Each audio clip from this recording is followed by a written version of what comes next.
Once upon a time, there was a little boy called Rufus who loved writing stories. Little Rufus dreamed of being a writer, so he studied English literature. Don't tell him that he should, else he might fight you. Even though it's true, even though he is second worst writer in the world. Second worst writer in the world. Second worst writer in the world. The second worst writer in the world. He's so mediocre he can't even claim to be the worst writer. So if you think about it, he's actually worse than the worst writer in the world.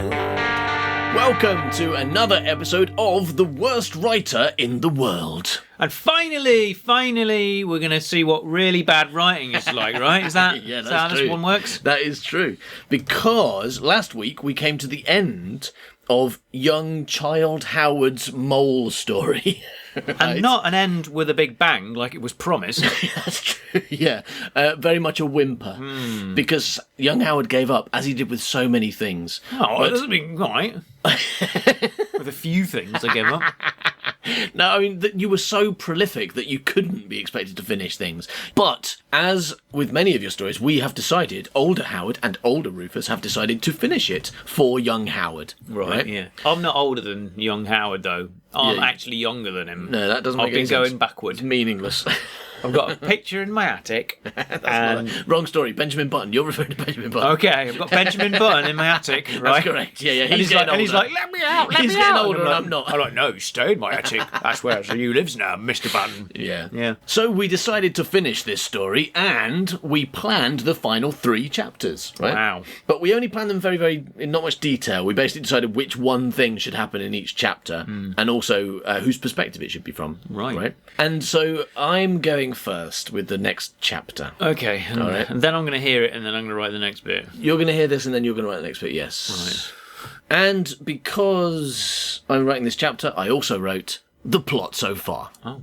Erick Jenkins was a man. Yeah. He was a grey-haired, grey-moustached, not unattractive, not unclever, not undressed, not disrespected, not imperfect, not useless, not unhelpful, not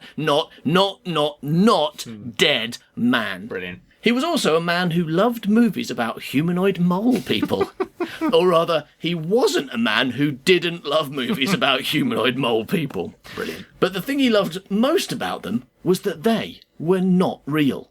They were fun fantasies, escapism not to be taken seriously. So you can imagine how surprised Eric was when a load of actual humanoid mole people burrowed up out of his floor and attacked.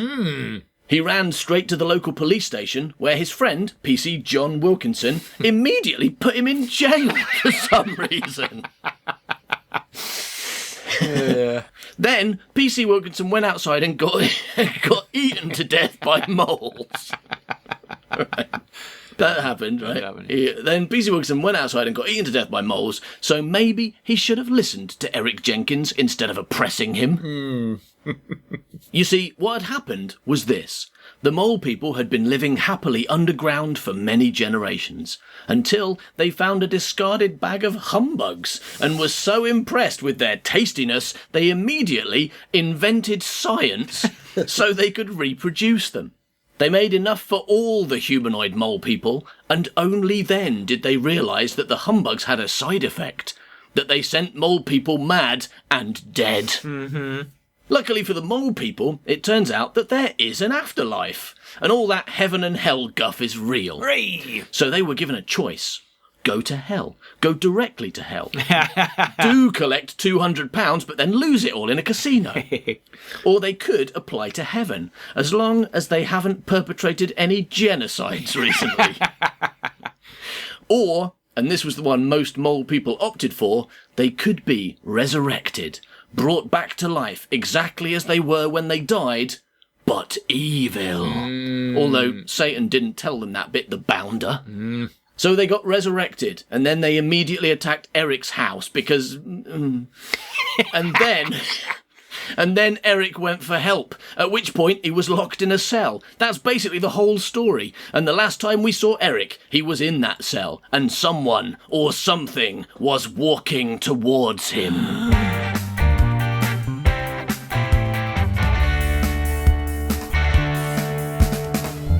Chapter 24. Return of the Living Dead Went the Wrong Way Humanoid Mole People. Wow.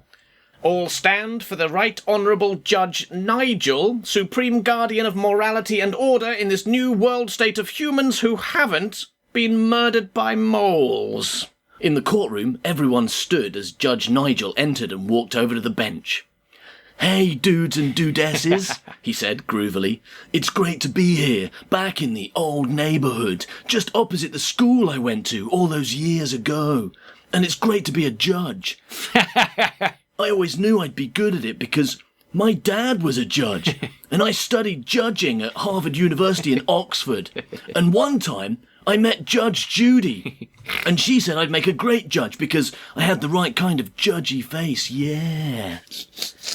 Nigel took his seat behind the judge's podium and treated the crowd to one of his best smiles.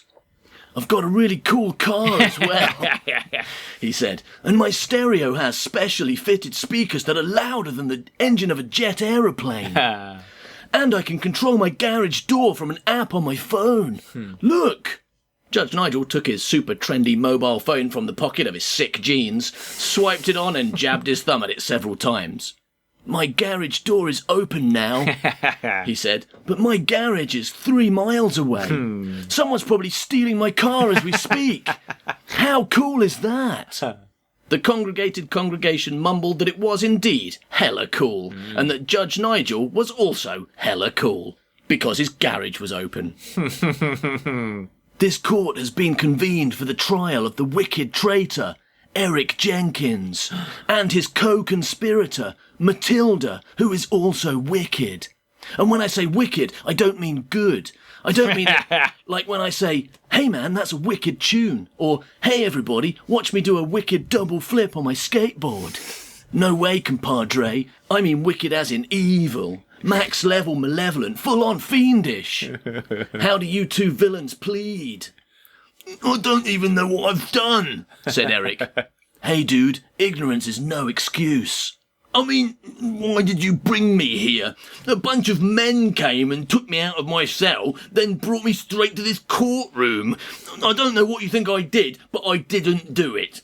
Unless my crime is going to the cinema, because I did that. Is that a crime now? Going to the cinema? Then let he who is without sin, in my ticket stub, cast the first stone." Someone threw a rock at Eric. "Not literally," Eric complained. "You are accused of totally summoning the mole people and basically causing the end of the world." Wow. "Now tell the court, bro, how do you plead?" "Not guilty, obviously," said Eric. "I didn't summon any mole people because I don't think that you can summon mole people. It certainly never happened in any of the movies. Not even in The Summoning of the Humanoid Mole People, which was surprising." Then why did they come up through the floor of your house?" asked a man who was sitting at the table across from Eric and Matilda. "Who's this guy?" "He's the counsel for the prosecution or whatever," said Judge Nigel. "Isn't there supposed to be a defender as well?"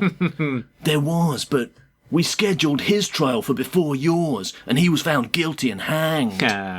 "Guilty of what?" "Collusion with the known traitor Erick Jenkins. I mean, what kind of person would defend a man who brought killer mole people into the world? Only a full-on Judas dude, so we killed him." Eric was starting to think he'd be better off locked in a cell and being attacked by moles. "I'm innocent," he said. "I didn't help any moles." "Then perhaps you'd like to explain," said the prosecutor, "why, when we searched your house, we not only found a big mole hole in the kitchen floor, we also found pictures of moles all over the walls, and models of moles, and books about moles, and DVD movies about moles." "I just really like moles," said Eric, and the whole courtroom gasped.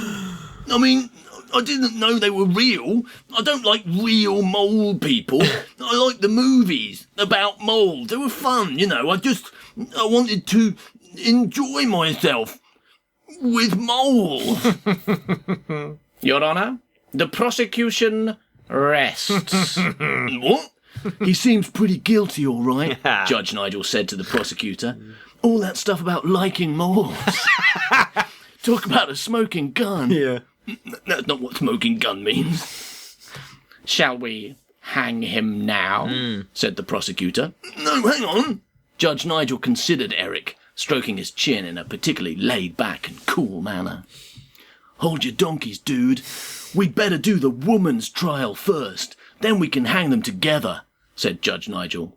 Matilda Edmead, please take the stand. Matilda stood and walked over to the witness stand. Matilda Edmead, said the prosecutor, is it not true that you were overheard claiming full responsibility for the arrival of the murderous mole people? I don't know about full responsibility. I said I was worried I might have inadvertently caused it. And how does one inadvertently cause thousands of murderous mole people to burrow out of the ground simultaneously in several countries and go on a crazy face-eating rampage, leaving millions of humans dead and faceless? Yeah, dude, like, what did we ever do to them? Why do they hate our faces so much that they want to eat them off? Why are the mole bros so determined to kill us? That's just the thing, right? I don't think the moles do want to kill us. That's a very odd thing to think, considering that the moles are quite literally killing us. I don't think that's what they really want, though. I think we've just been getting in the way of them fulfilling their real objective. And what is their real objective? Asked the prosecutor. What, in your opinion, do the mole people really want? They want to eat our washing machines, said Matilda. and they'll kill us if we try and stop them.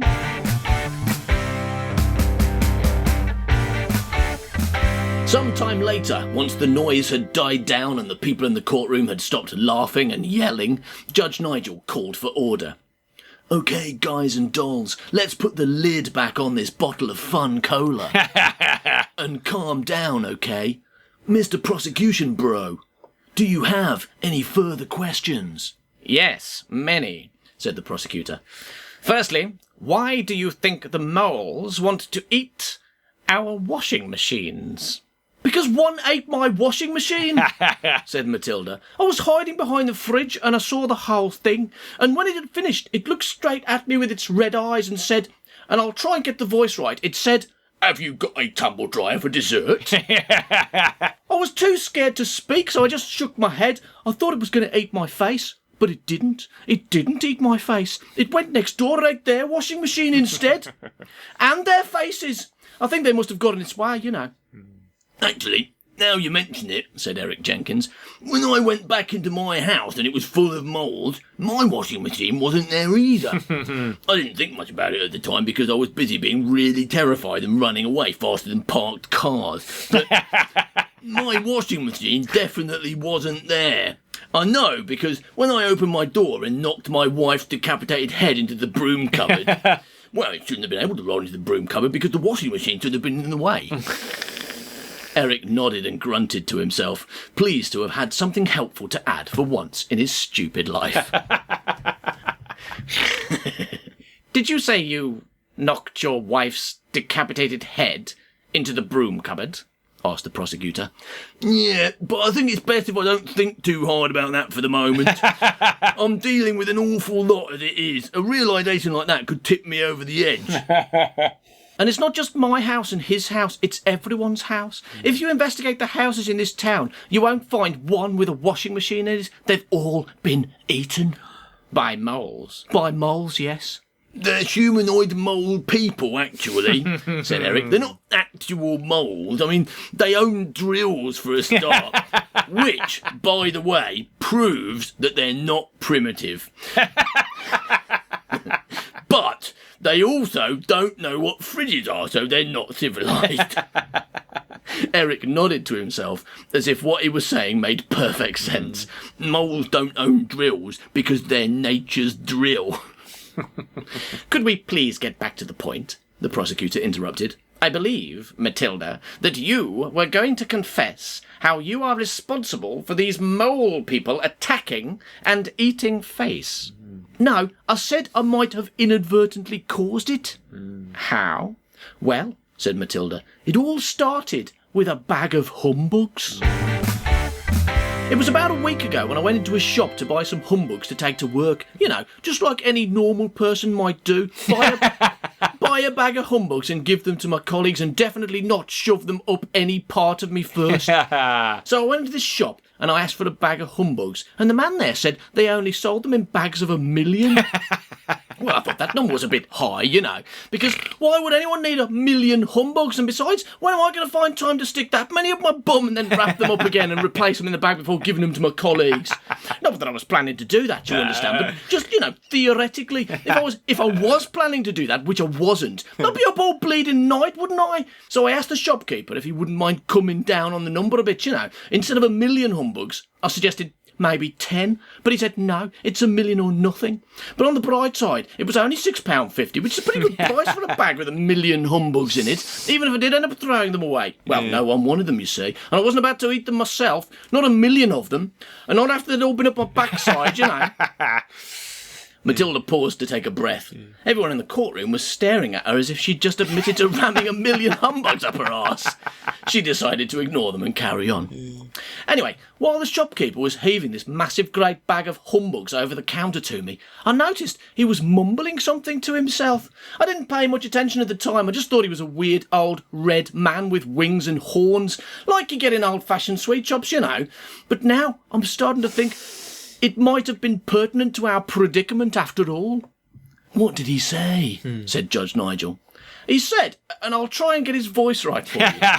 He said, oh yes, this will certainly help me win the game by making those humanoid mole people go mad and die, at which point I'll be able to resurrect them, which will cause them to be evil and kill all the humans, whilst also, as a side effect, eating all the washing machines. To which I said, what? And he said, oh, nothing. So I ignored him and left, dragging my bag of 1,000,000 humbugs behind me, and I forgot all about it. But considering that since that day, a load of evil mole people have tried to kill all the humans, whilst also, as a side effect, eating all the washing machines, maybe I should have taken him more seriously after all.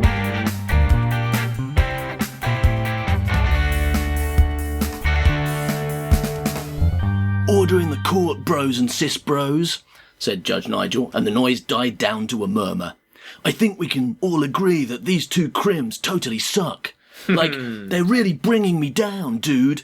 So let's take them outside and hang them from a tree. Yeah. A cheer went up from the assembled assembly, and the prosecutor began packing papers into his shiny briefcase. No, wait, shouted Eric. You need me. I'm the only one who knows how to kill the humanoid mole people. Really? Yes, unless anyone else has seen the 1,061 humanoid mole people movies that were made between 1963 and 1972. Mm-hmm. There was much shaking of heads and mumbling of the words no and never and complete fucking garbage. I didn't think so. Well, I have. I've seen all of them, twice. And I can tell you this, the mole people always kill humans. Sometimes they want their food, sometimes they do it for sport, like in the seminal classic Amazonian tree moles versus the homosexual nun-Nazis from Space World. Sometimes they even kill humans by accident. That happened in Eladravin Bandan and his Stick It Up Your Bum and Live Forever machine. Which concerned a robot that could make people live forever by injecting them up the bum using a syringe which was attached to his groin. Unfortunately, due to a design flaw, for every 101 people it made immortal, it would violently bum one to death. But most people figured those odds were good enough for the chance of immortality and let the robot stick its syringe up them anyway. Yeah, I would. In fact, the only person who didn't was Eladravin Bandan, because, as he said, I've never let one of my scientific experiments bum me to death before. So why should I start now? Oh, good. Several shocked expletives erupted from the convened convention. No? Oh, you think that's foolish, do you? Yeah. You think letting a robot bum you to death is stupid, do you? Well, it's exactly the same odds as you dying in a car accident, but you don't avoid roads at all costs, do you? And crossing a street isn't going to make you immortal, no matter how many times you don't get hit by a truck. So maybe you should look at your own life before you start criticising people for letting a robot maybe bum them to death. Because you getting in a car or going near a road ever is exactly the same as letting Eladrovin Bandan stick it up your bum and live forever robot machine bum you to death. There was a moment of silence while everyone stared at Erick Jenkins. You said you know how to kill mole people? Prompted the prosecutor eventually. Yeah, there's only one way to kill them, and that's to shoot a tank at them. What? Said pretty much everyone. Yeah, you've got to shoot a tank at them. You mean shoot them with a tank? No, I mean shoot a tank at them. You've got to get a tank, put it in a cannon and shoot the tank at the mole person. Then the mole person will die with a tank on his head. What if we just shoot them? No, got to be a tank. What if we cut their heads off? Depends if you want a load of headless mole people attacking you. Yeah. What if we set fire to them? Said Judge Nigel. Surely that would work. No, tank or nothing. Well, said the prosecutor, I don't know about the rest of you, but I don't actually have a lot of tanks lying around in my potting shed. And even if I did, I don't know where we'd get a cannon big enough to fit a tank in. Yeah, dude, that sounds really tricky, like problematical, man. Maybe we should just get on with hanging these two and worry about the moles next time we see them. Unfortunately, Judge Nigel and the rest of the bloodthirsty crowd never got the chance to hang Eric and Matilda, because at that exact moment, 50 living dead went the wrong way humanoid mole people drilled through the wall and ate all their faces. Yes! Right then, is everybody here? Wow. Lisped Veltar Yog, the leader of the mole people. Brilliant. Everyone replied that yes, they were here, and since no one said that they weren't here, Veltar Yog continued. Good. And has everybody had their fill of human fish to give us the energy to complete the next stage of our plan? Everyone replied that they were more than satisfied on the face front, but they really could go for a washing machine or two. Don't worry, mole people. If our plan succeeds, we'll have all the washing machines we can eat, forever and ever, a mole. A mole, repeated everyone solemnly. Poor Stanton, said Veltar Yog. Where's poor Stanton Edra? Here I am, coming in your courthouse, What's he doing in your courthouse? He's answering your question. What can I do to you?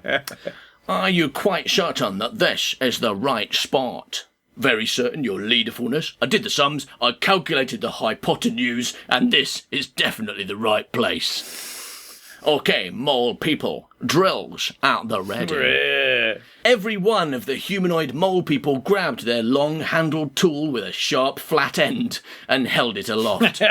Drilling, drilling, drilling, they chanted happily. Now, take your drills and start to dig, shouted Veltar Yog. Dig, dig and keep digging with your drills. And together we will break back into hell and we'll show Satan that no one messes with the living dead. Went the wrong way. Humanoid mole people. Why are the humanoid mole people drilling back into hell? Didn't they just escape from there? Is it really possible to stick 1,000,000 humbugs up your arse in a single night? And who will defeat the moles now the only people who know how to kill them are dead? Worst writer in the world. Find out next week on the... Worst writer in the world. Worst writer in the world. Worst writer in the world. Thank you for listening to this episode of The Worst Writer in the World. Second worst writer in the world. Yeah. Good point. Now, Howard. Do you ever wonder how long it takes two gentlemen like us to put together what sounds like a fairly simple episode of The Worst Writer in the World? Yes.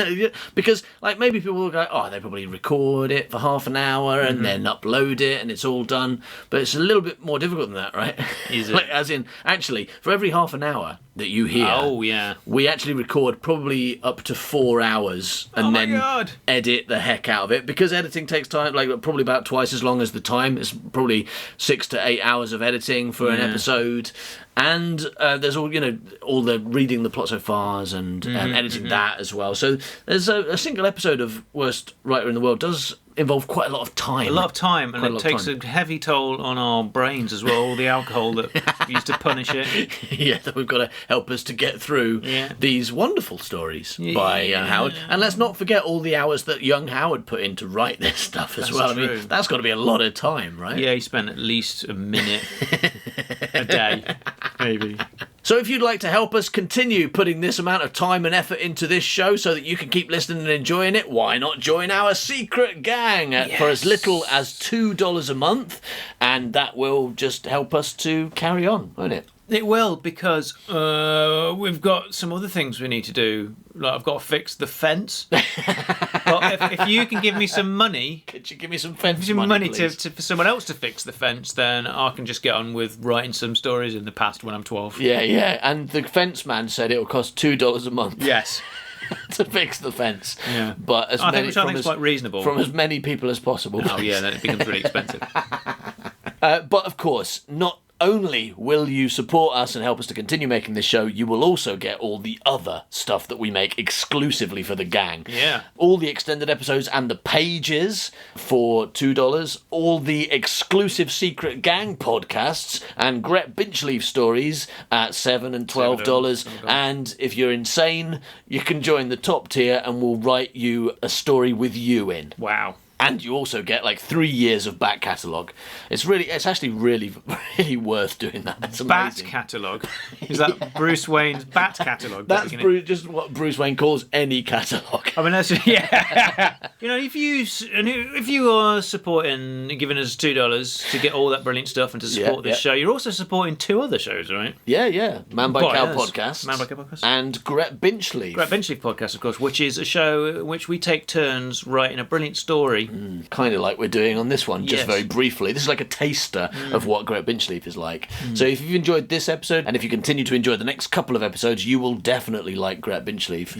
And that's free. It is free. On the British Comedy Guide. Go and check it out. Yeah, if you're absolute skinflint, if you're Mr. Mean from the Mr. Man, or Little Mrs. Mean, or Roger Hargreaves, then you could listen to all of the Man by Cow podcast and the Gret Binchleaf podcast and then decide to give us $2, you absolute brilliant. You absolute brilliant, yeah. At this point, we've got about 100 free episodes. Wow. Over our 3 shows. And a lot more than that available to the gang. Yes. That are exclusive to the gang. If you like the Man by Cow podcast, at some point in the next few weeks, we're releasing the next episode of Series 5, exclusive to the gang, because they get all the Man by Cow episodes as soon as they're ready, whereas they'll be public only when the whole series is finished. And there's 2 already sat there, right? Yeah, you sign up at $7 and you get 2 episodes and a 3rd one coming soon, a whole Gret Binchleaf story and a load of other stuff as well. It's ridiculous how much you get if you sign up to the gang, and also you make us happy. Because the only thing that makes us happy is money. I was going to say, knowing that someone likes our shows enough to join the gang is what makes me happy. Oh, not me. I throw the money away after I get it. I don't spend it. I just, I've got to drill a hole in the wall, and I put it in the walls, and it makes me feel comforted. You do I just love hope drilling. there's not a squouse in that wall stealing it. You do love drilling. I do love drilling. You love drilling and you love Willy the Squouse. Those are your 2 favourite things. If only that book had been called Drilly the Squouse, I would have been over the moon. I think you probably thought it was. You just misread it. Yeah. That's why you like drilling so much. Well, there was a hole in the wall. You probably thought, well, he probably did it with his drill. Drilly the Squouse. You don't know what Drilly the Squouse is? Join our Facebook page. Howard made a Facebook page for Willie the Squouse, and it's got 3 people, and like one of them's his mum, you and know the what? other 2 are him. Not even I like Willie the Squouse, and I do, but not the page.